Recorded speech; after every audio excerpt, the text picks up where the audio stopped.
Nzambe mokili ya pambola bino banso na kombose moko ya mwana wa ye mobikisi na biso Yesu Kristu oyo azali médiateur entre Nzambe na bato oyo Nzambe avandisa na loboko na mobali mpe azali kointercede mpo na biso.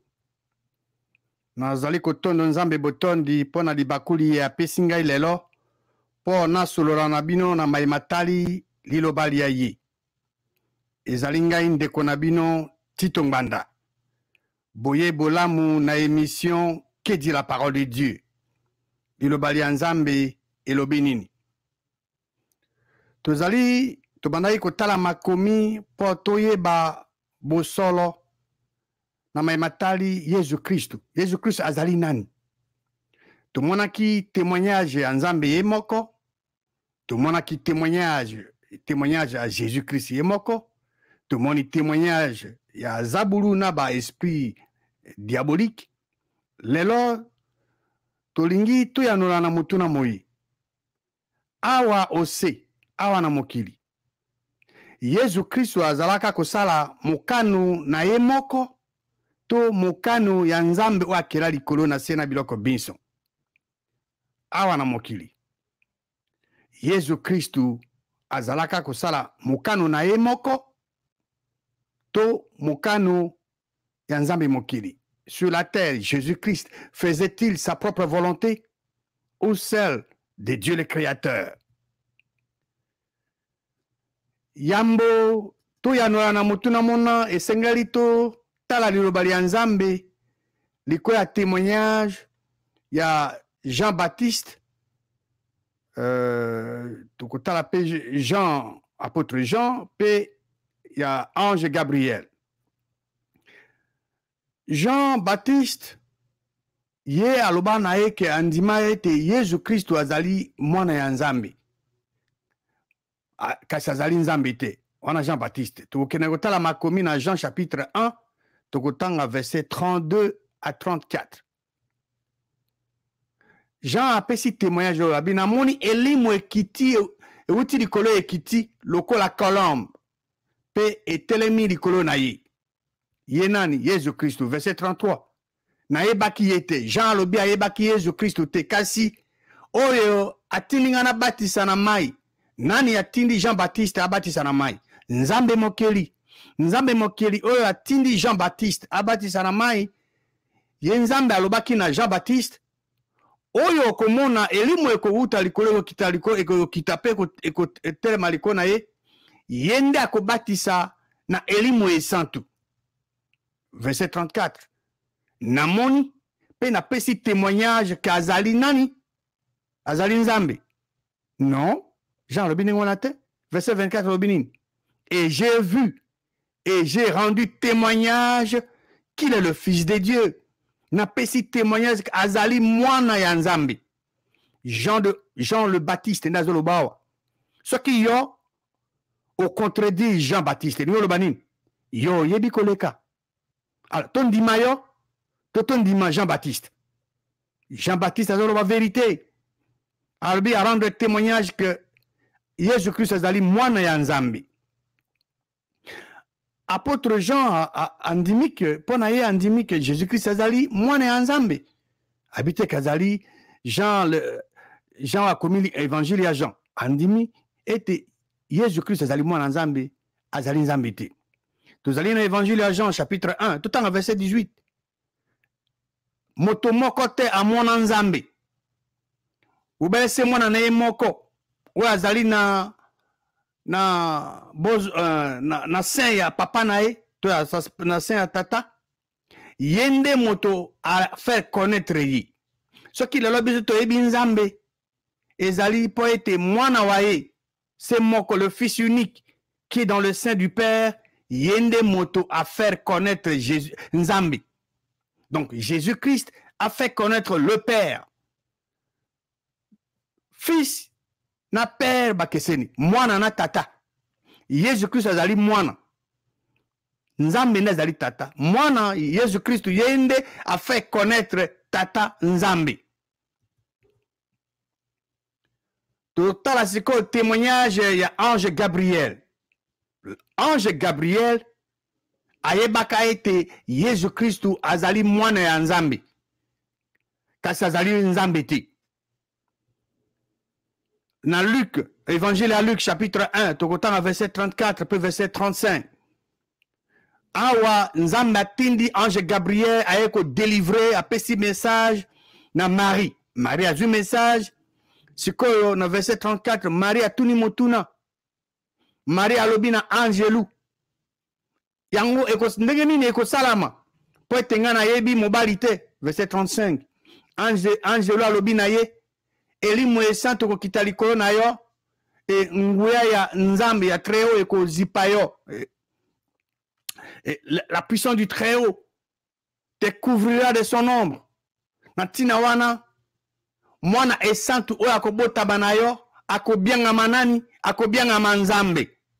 Nde angela alobi ndenge wana te. Angela alobi ndenge wana te. Angela alobi na tina wana mwana esantu oyo akobotama na yo akobiangama nani? Akobiangama mwana ya Nzambe. Alors yo soki yo ndeko mobali ndeko mwasi soki olobi le contraire o angelo azoloba elingi koloba yo oyebi koleka ba ange oyebi koleka ange Gabriel. Donc pona yo ange Gabriel asali erreur a communiquer motema Nzambe te alobi makambo mosusu yo nde ozoloba makambo ya solo tondima yo tondima angelo. Nzambe apesi yo mayele. Nzambe apesi yo libre arbitre osala choix. Yo nde ko décider soko olingi oplaire Nzambe yo kolinga oyo Nzambe alobi na oyo Nzambe atinda bazoloba Yesu Kristu to baangelu.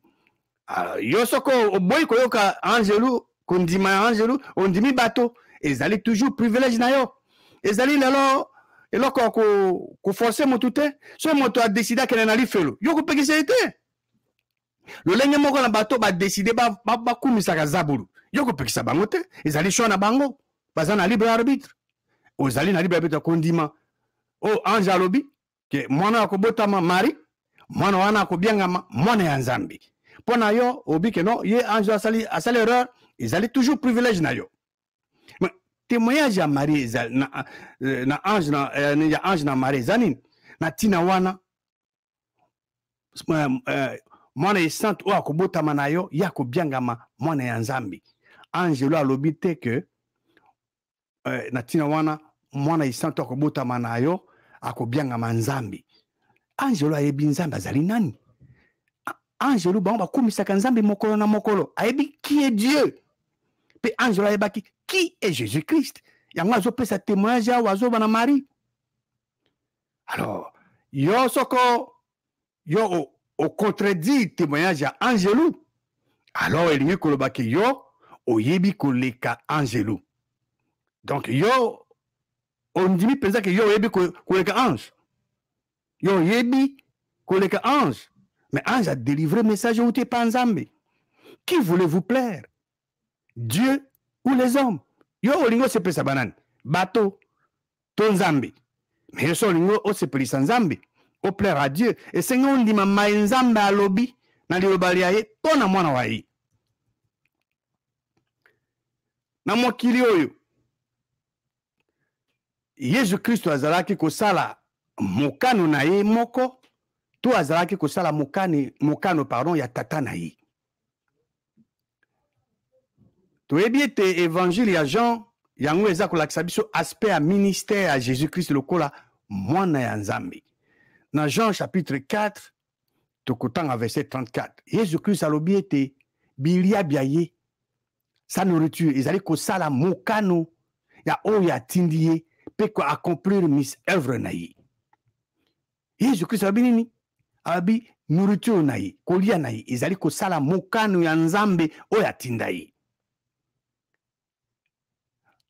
Voilà, Jésus-Christ alobi ke kolia na ye ezali kosala mokano ya Nzambe atinda ye. Nzambe nde atinda Jésus-Christ. Jésus-Christ aye na ndenge na ye moko te. Nzambe nde asali plan ke atinda mwana wa ye Jésus-Christ po ya ko racheter biso na maboko ya zabulu. Pe accomplir œuvre ya nani? Œuvre ya tata na ye Nzambe.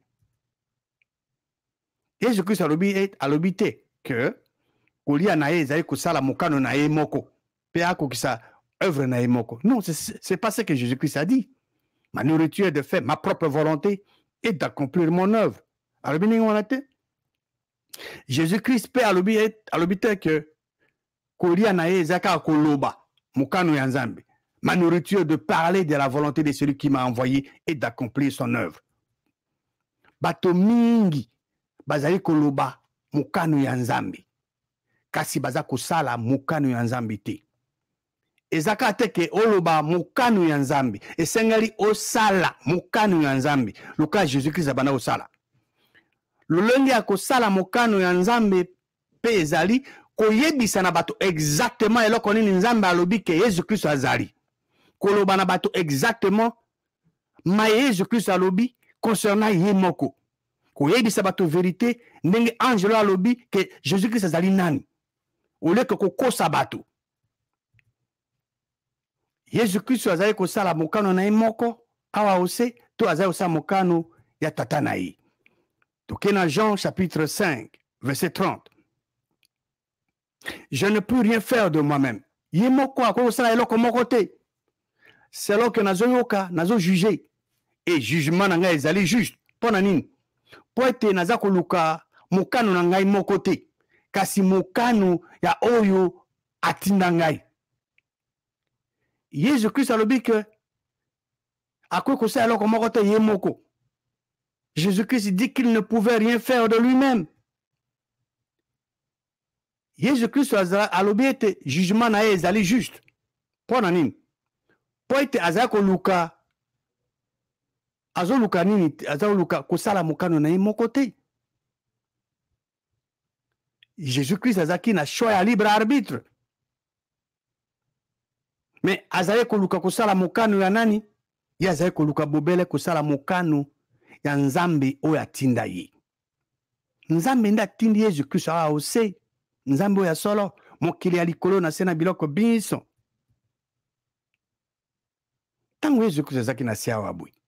Azali kosala mokano na ye moko to azali kosala mokano ya tata na ye. Chapitre 6 ya Jean. Jean 6 verset 38. Jésus-Christ azoloba wabi na kiti na se awa pana kosala mokano na ngai moko te. Kasi mokano ya oyo atinda ngai. Jésus-Christ alobi que akiti awa aussi ko kita wa ezana rapport que Jésus-Christ akiti physiquement. Non, ezali na rapport na conception na embotama na ye. Abi akiti na se apana ko sala mokano ya nani?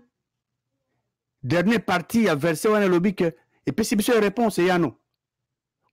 Ko sala mokano na ye moko te me mokasi mokano ya oyo atindi ye. Nani atinda Jésus-Christ awa aussi? Nzambe mokeli. Le vrai Dieu. Yende motatinda Jésus-Christ.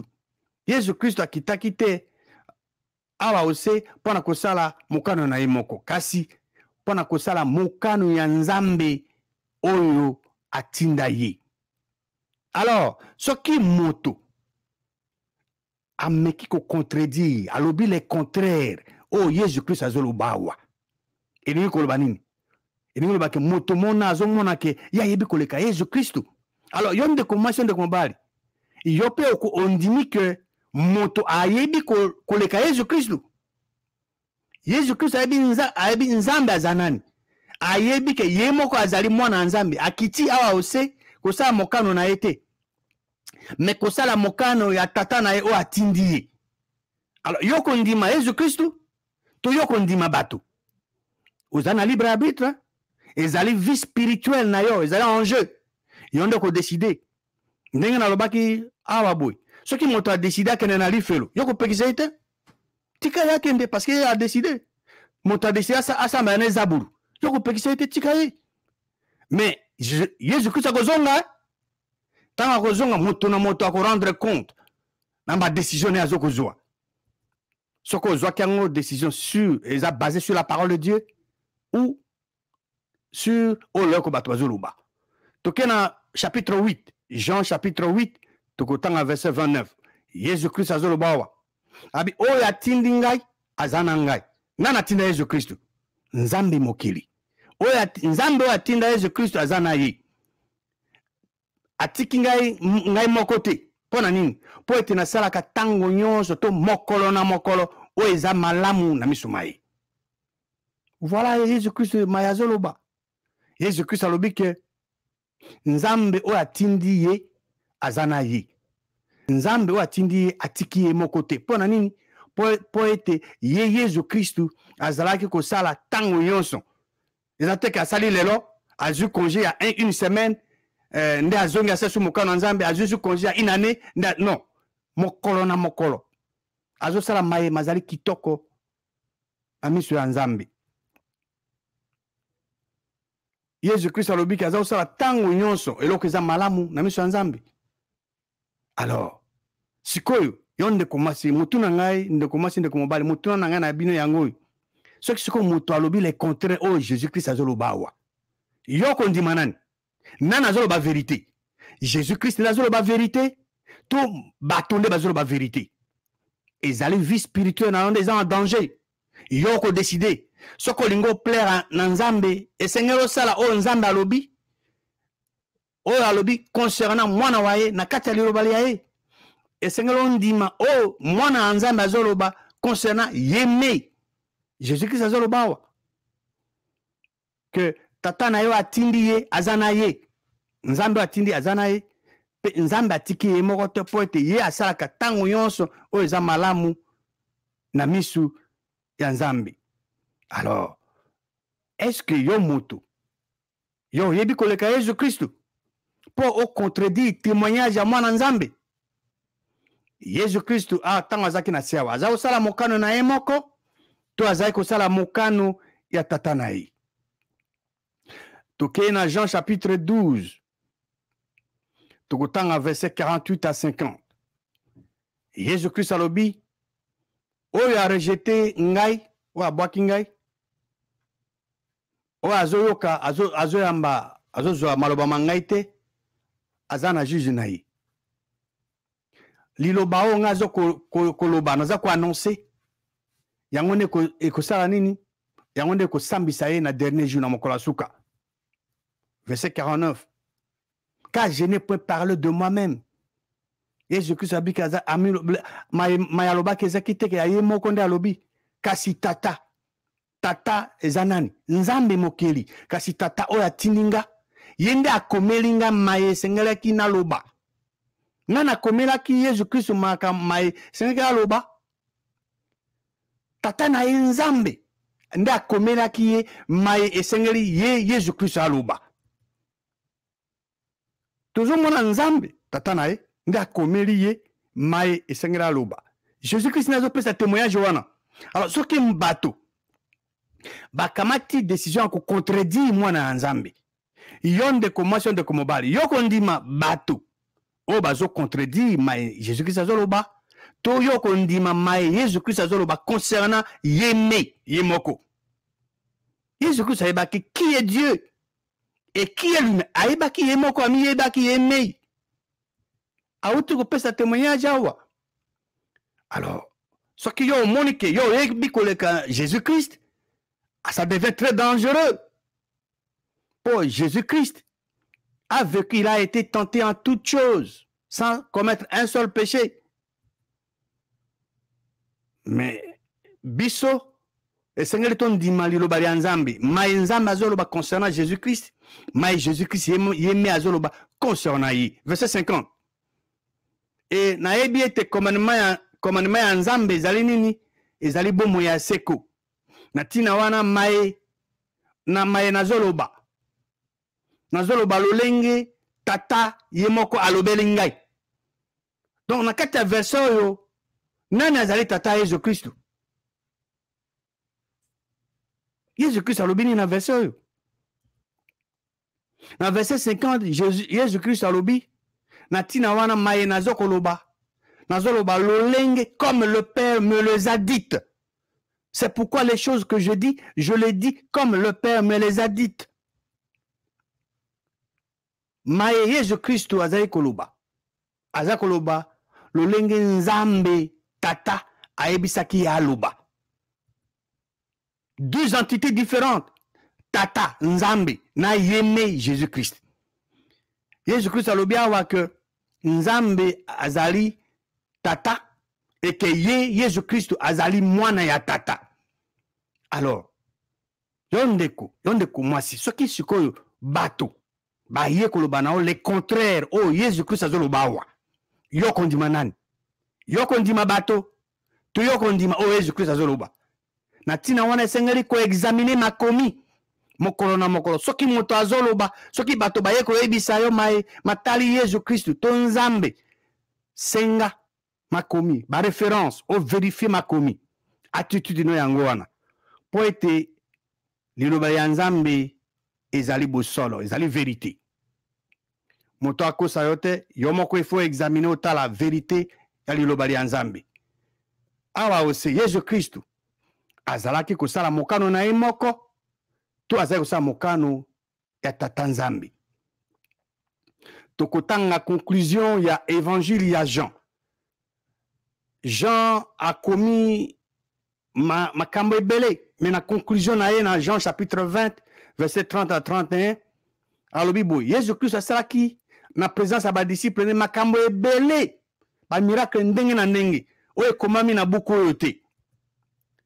Verset 31 kasi ces choses ont été écrites manso mana makomamaki po ete bondima que Yesu Kristo azali nzambe. Nous Jean komi ndenge wana te. Verset 31 le dit que mais ces choses ont été écrites afin que vous croyiez que Jésus est le Christ, le Fils de Dieu, et qu'en croyant vous ayez la vie en son nom.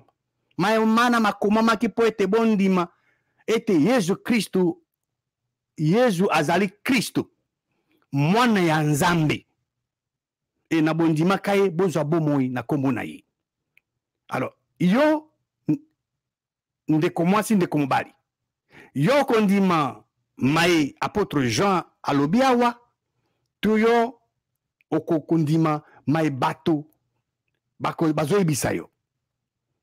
Jean apesi conclusion mai maso akomaki eza po ete yo ndima ke Yesu azali Kristo mwana ya nzambe e na bondima ka po ete na bondima ka ozwa bomoi na kombo na ye. Donc na conclusion Jean dans sa conclusion, Jean alobi que maimana makomoma ki po ete bondima que Yesu Kristo azali Kristo mwana ya nzambe e na bondima kaye bozwa bomoi na kombo na ye. Jean alobi te ete que maimana makomoma ki po ete bondima ete Yesu azali nzambe, mais plutôt a commis afin que bondima ete Yesu azali Kristo mwana ya nzambe e na bondima kaye bozwa bomoi na kombo na ye. Pana kosukisa na mokili oyo Yesu Kristo azalaki kosala mokano na ye moko to mokano ya tata na ye. Yambo to yanona na motuna mona totalaki makomi likola témoignage à Jean le Baptiste, il y a Ange Gabriel, puis apôtre Jean. Ou comment évangile, il y a Jean. Jean le Baptiste a lobi que andimi ete Jésus Christ azali mwana ya nzambe, kasi azali nzambe te. Ange Gabriel a lobi na Maria, na tina wana mwana ye santu o akobotama na yo akobiangama mwana ya nzambe. Jean-Baptiste a dit que Jésus-Christ a mwana nzambe. Yo ndeko mwasi ndeko mobali soki batu bayi.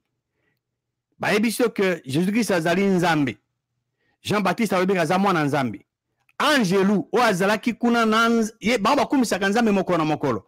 Alobi que Jésus-Christ azali mwana ya nzambe. Siko batu ba koyebiso que non Jésus-Christ azali nzambe. Yo kondima nani? Okondima Ange Gabriel message na alobi to kondima batu. Yo kondima Jean-Baptiste alobi concernant Jésus-Christ, tu yo kondima batu. Nzambe apeso libre arbitre. Yo ko décider ezali vie spirituelle na yo. Apôtre Jean alobi que a commis na évangile na ye na suka conclusion ye parce que andima que Jésus-Christ azali mwana ya nzambe kasi nzambe te. Donc Jésus-Christ alobi ye moko alobi ete kolia na ye ezali kosala mokano ya nzambe oyo atinda ye pe accomplir ba œuvre na ye. Jésus-Christ alobi que ye moko akoki kosala eloko moko te, akoki kosala eloko moko te. Donc Jésus-Christ a dit qu'il ne pouvait rien faire de lui-même.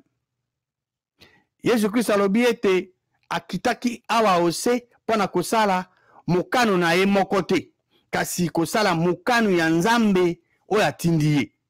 Nana atinda Jésus-Christ awa ose? Nzambe mokeli tata oyo asali likolo na se na biloko biso, nzambe ya bokasi bonso. Jésus-Christ alobi que nzambe oyo atinda ye azali na ye. Nzambe atika ye moko te pona nini? Po ete ye Jésus-Christ azali kosala tango nyonso, pas de temps à autre, tango nyonso mayema azali kitoko na miso ya nzambe. Jésus-Christ alobi ete il n'a point parlé de lui-même.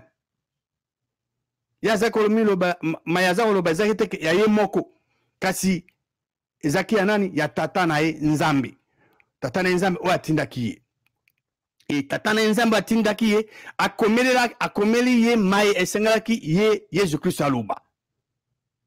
Maye Jésus-Christ alobaki. Ye alobaki yango lolenge loye nzambe tata ayebisaki ye aloba.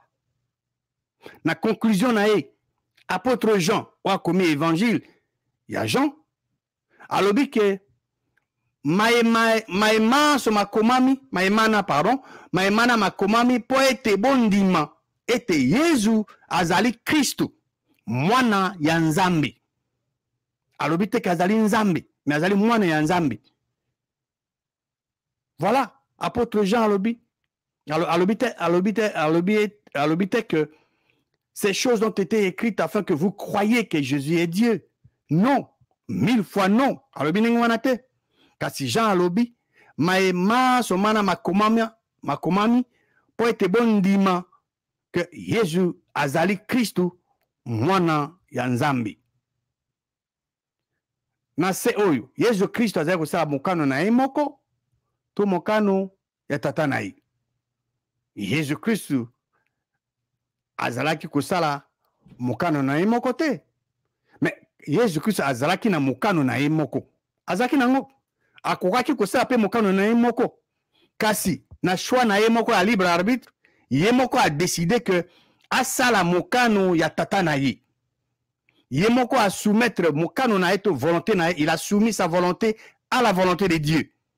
Na ba verset nyonso to tangi to examiner. Jésus Christ alobi que nzambe azali tata na ye et que ye Jésus Christ azali mwana ya nzambe. Siko yondeko yoko ndima nani? Yoko ndima Jésus Christ maye alobi to yoko ndima bato concernant maye bango bazolo que Jésus Christ azali. Nana azolo ba vérité. Jésus Christ azolo ba vérité to bato nde bazolo ba vérité. Ezali bo moina yo spirituel yondeko décider. Jean le Baptiste, apôtre Jean, ange Gabriel, ange Nzambe, banson, ba pesi témoignage que Jésus-Christ azali mwana ya Nzambe, kasi azali Nzambe te. Yoko ndima nani? Jean-Baptiste, apôtre Jean, ange Gabriel, au sujet au balobi concernant Jésus-Christ, to yoko ndima au bato bazoloba concernant Jésus-Christ. Bae bazoko contredit témoignage ya ba personnage oyo. Est-ce que bazosala mokano ya nzambe ya solo to bazosala mokano ya nzambe oyo ya se? Yoko ndima Jésus-Christ makambo ya alobi concernant ye moko to yoko ndima okondima mai bato basusu bazoloba concernant Jésus-Christ. Nzambe apesi yo choix ya libre arbitre. Yondo kopona joso olingo plaire nzambe yoko osala oyo nzambe alingi. Yo peso lingo plaire bato yo hebi ba conséquence nango. Kasi biso tozo exhorter bino bo plaire na nzambe mokili. Po ete nzambe azali toujours vérité. Nzambe alingi ke bato baye ba mokano mwaye, alingi ete bato baye ba ke mwana waye que Jésus-Christ azali mwana waye. Nzambe mokili apambola bino banso na kombo ya mwana waye mobikisi na biso Jésus-Christ.